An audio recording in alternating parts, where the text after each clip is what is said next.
Just a trigger warning, this episode is pretty graphic as it mentions assault and the R word, which I cannot say, and the M word, which I cannot say, so be aware. Also, this video was going to be about Jeffrey Dahmer, but of course Netflix had to drop one of their best series to ever drop about Jeffrey Dahmer the same time I was going to upload my video, so I had to change plans. Therefore, this video is longer than I anticipated, so grab your beverage and let's continue. During the spring and summer of 1974, police in the Pacific Northwest were in a panic.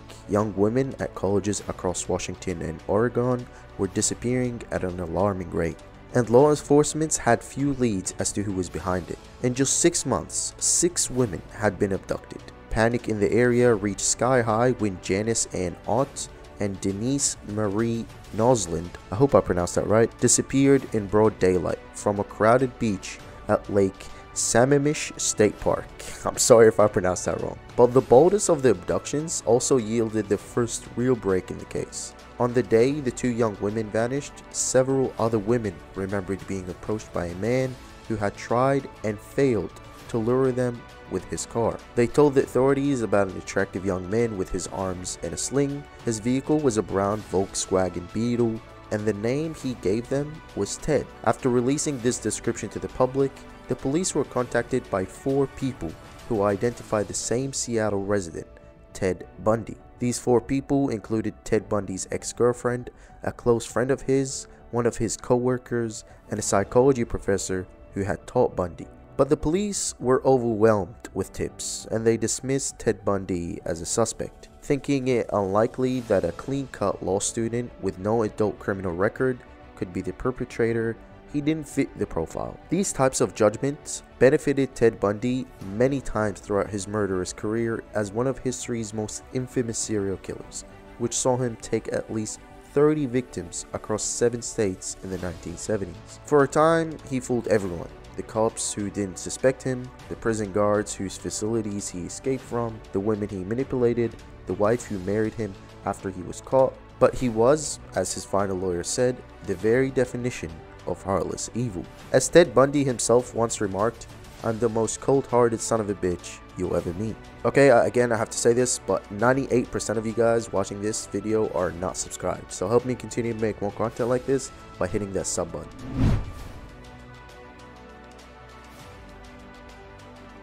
Ted Bundy was born in Vermont. His mother, Eleanor Louise Cowell, and his father was unknown.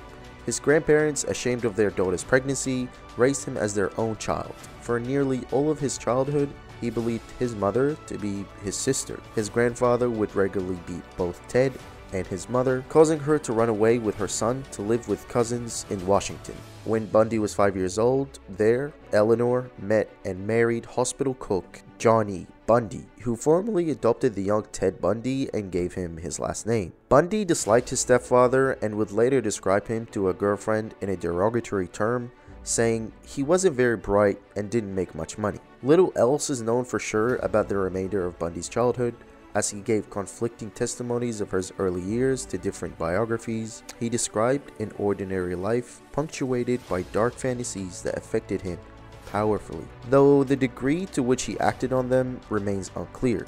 Bundy described himself as a loner who would stalk the seedy streets at night to spy on women. Many who remember Bundy from high school described him as reasonably well known and well liked.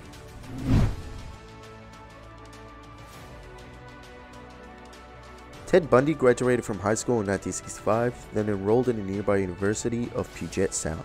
He spent just 1 year there before transferring to the University of Washington to study Chinese. He dropped out briefly in 1968, but quickly re-enrolled as a psychology major. During his time out of high school, he visited the East Coast, where he likely first learned that the woman he believed to be his sister was actually his mother. Then, back at University of Washington, Bundy started dating Elizabeth Clover, a divorcee from Utah who worked as a secretary at the School of Medicine on campus. Later, Clover was among the first to report Bundy to police as a suspect in the Pacific Northwest murders. Also among the 4 people who gave police Bundy's name was former Seattle police officer Ann Rule, who met Bundy at around this same time while they were both working at Seattle's Suicidal Hotline Crisis Center. Rule would later write one of the definitive biographies of Ted Bundy entitled The Stranger Beside Me. In 1973, Bundy was accepted into the University of Puget Sound Law School, but after a few months, he stopped attending classes. Then, in January of 1974, the disappearances began. Ted Bundy's first known attack was not an actual murder, but instead an assault on an 18-year-old Karen Sparks, a student and a dancer at the University of Washington. Bundy broke into her apartment and knocked her unconscious with a metal rod from her bed frame before sexually assaulting her with the same object. His assault left her in a 10-day coma and with permanent disabilities. Ted Bundy's next victim and his first confirmed murder was Linda Ann Healy, another University of Washington student. A month after his assault on Karen Sparks, Bundy broke into Healy's apartment in the early morning, knocked her out unconscious, then clothed her body and carried her out to his car. She was never seen again. But part of her skull was discovered years later at one of the locations where Bundy dumped his bodies. Afterward, Bundy continued targeting female students in the area. He developed a technique, approaching women while wearing a cast or appearing otherwise disabled and asking them to help him put something in his car. He would then knock them unconscious before binding, raping, and killing them, eventually dumping their bodies in a remote location in the woods. Bundy would often revisit these sites to have sex with their decaying corpses. In some cases, Bundy would decapitate his victims and keep their skulls in his apartment, sleeping beside his trophies. The ultimate possession was in fact the taking of the life, Bundy once said, and then the physical possession of the remains. Murder is not just a crime of lust or violence, he explained. It becomes possession. They are a part of you. The victim becomes a part of you, and you two are forever one. And the grounds where you kill them or leave them become sacred to you, and you will always be drawn back to them. Over the next 5 months, Bundy abducted and murdered 5 female college students in the Pacific Northwest: Donna Gail Manson, Suzanne Eleni Rancourt, Roberta Kathleen Parks, Brenda Carol Bowl, and Georgian Hawkins. Responding to this rash of disappearances, police called for a major investigation and enlisted a number of different government agencies to help look for the missing girls. One of these agencies was the Washington State Department of Emergency Services, where Bundy worked. There, Bundy met Carol Ann Boone, a twice-divorced mother of 2 whom he would date on and off for years as the murders continued. As the manhunt for abductor continued, more witnesses produced descriptions that matched Ted Bundy and his car. Just as some of his victims' bodies were being discovered in the woods, Bundy was accepted to law school in Utah and moved to Salt Lake City. While living there, he continued to rape and murder young women, including a hitchhiker in Idaho and 4 teenage girls in Utah. Ted Bundy's ex-girlfriend Elizabeth Clover was aware that Bundy had relocated to the area, and on learning of the Utah murders, she called the police a second time to reaffirm her suspicion that Bundy was behind the killings. There was now a mounting pile of evidence pointing towards Ted Bundy, and when the Washington investigators compiled their data, Bundy's name appeared at the top of the suspect list. Unaware of law enforcement's growing interest in him, Bundy continued killing, journeying to Colorado from his home in Utah to murder more young women there. Finally, in August 1975, Bundy was pulled over while driving through Salt Lake City suburb, and police discovered masks, handcuffs, and blood objects in the car. While this was not enough to arrest him, a police officer, realizing that Bundy was also a suspect in the earlier killings, put him under surveillance. The officers then found his Beetle, which he had since sold, where they discovered hair matching 3 of his victims. With this evidence, they put him in a lineup, where he was identified by one of the women whom he had attempted to abduct. He was convicted of kidnapping and assault and sent to prison, while police attempted to build a murder case against him.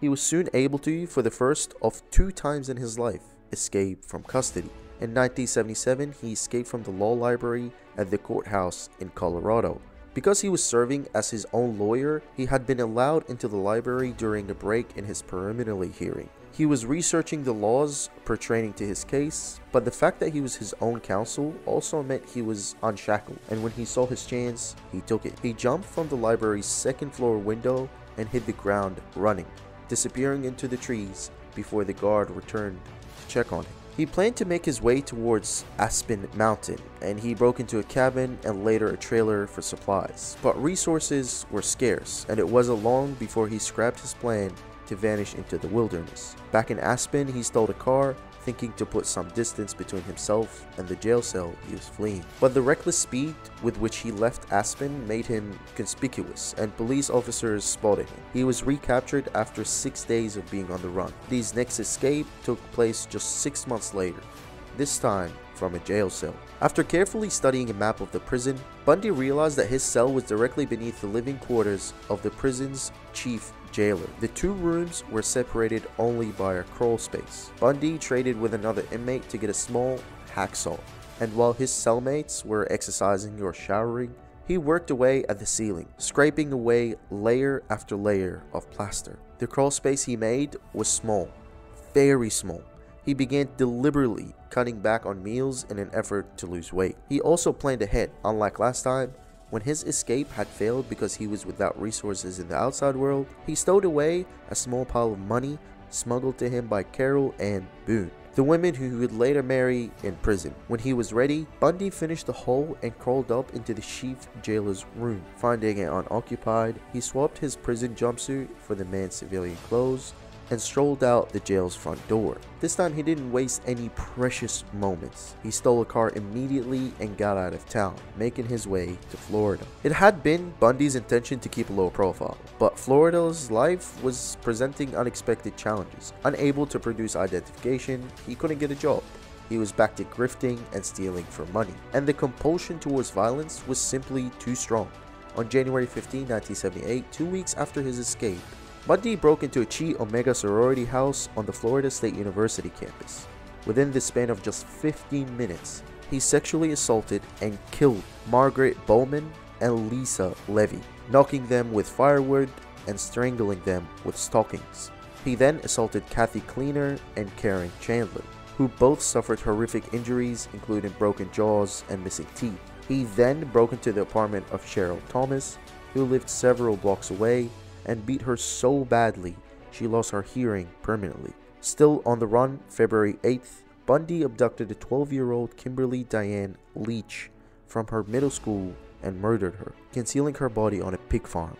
And then, once again, his reckless driving caught the attention of the police. When they realized that his plates belonged on a stolen car, they pulled him over and found the IDs of 3 dead women in his vehicle, linking him to Florida State University crimes. "I wish you had killed me," Bundy told the arresting officer.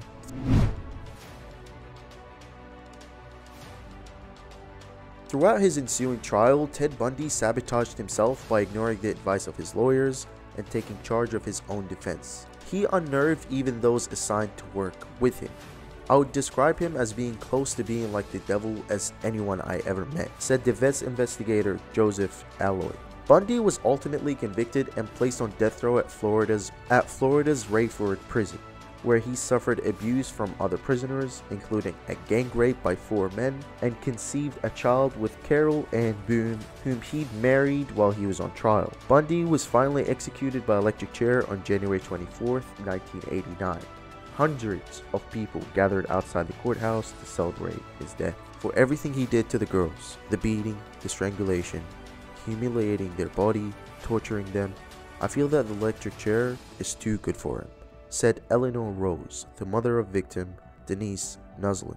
Though he confessed to many murders before his death, the true number of Bundy's crime remain unknown.